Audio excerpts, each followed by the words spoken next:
కొండా సురేఖ లాల్ దర్వాజా బోనాల వద్ద నుంచి మీడియాతో మాట్లాడుతున్నారు. ప్రళయ్ చూద్దాం. చేపట్టినప్పుడు ఆహ్వానించుకుని మరి వాళ్ళకు మర్యాద పూర్వకంగా గౌరవంగా కట్నాలు కానుకలు పెట్టి మరి కార్యక్రమాన్ని నిర్వహించుకోవడం జరుగుతుంది. మరి ఇది దాదాపుగా 104 సంవత్సరాల నుండి కూడా కొనసాగుతున్నటువంటి కార్యక్రమం ఈ బోనాల కార్యక్రమము. మరి ఈ బోనాలు జరిగినంత రోజులు కూడా హైదరాబాద్ నగరం అంతా కూడా ఒక పండగ వాతావరణం నెలకొని ఉంటుంది.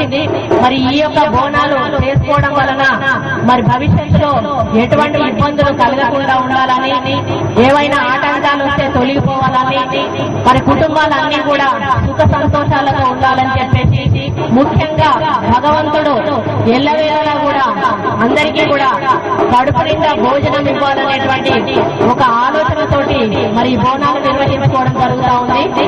మరి దాంట్లో భాగంగానే ఇక్కడికి పెద్ద ఎత్తున మరి చాలా మంది భక్తులు వచ్చి మరి ఈ కార్యక్రమాన్ని ముఖ్యంగా ఆషాఢ మాసంలో నిర్వహించుకోవడం జరుగుతుంది.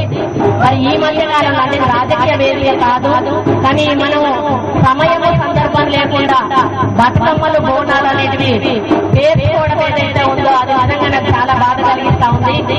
మనం సమయం సందర్భం లేకుండా చేసుకోవడం వల్ల దాని వల్ల మనకు అరిష్టం జరుగుతుంది, కానీ మంచి జరుగుతుందని అయితే నేను అనుకోను. కాబట్టి ఏది ఏ సమయంలో జరగాలో ఆ సమయంలోనే మనం ఆ కార్యక్రమాలను నిర్వహించుకుంటే మరి అందరికీ కూడా శుభం కలుగుతుంది, సమాజానికి కూడా మంచి జరుగుతుంది అనేటువంటి అభిప్రాయం నాది. మరి అదే విధంగా మన సంస్కృతిని సాంప్రదాయాన్ని ప్రతి ఒక్కరం కూడా ముందుకు తీసుకుపోవాలని, మరి ఈ రోజు జరుపుకునే ఈ బోనాల వల్ల మంచి వర్షాలు రావాలని, మంచి పంటలు పండాలని, ఆంధ్ర రాష్ట్రం కూడా సుభిక్షంగా ఉండాలని చెప్పి నేను ప్రార్థిస్తూ మరి బోనాలను సమర్పించుకోవడం జరిగింది.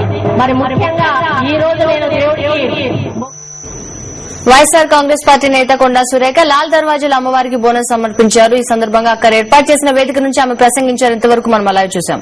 ఇక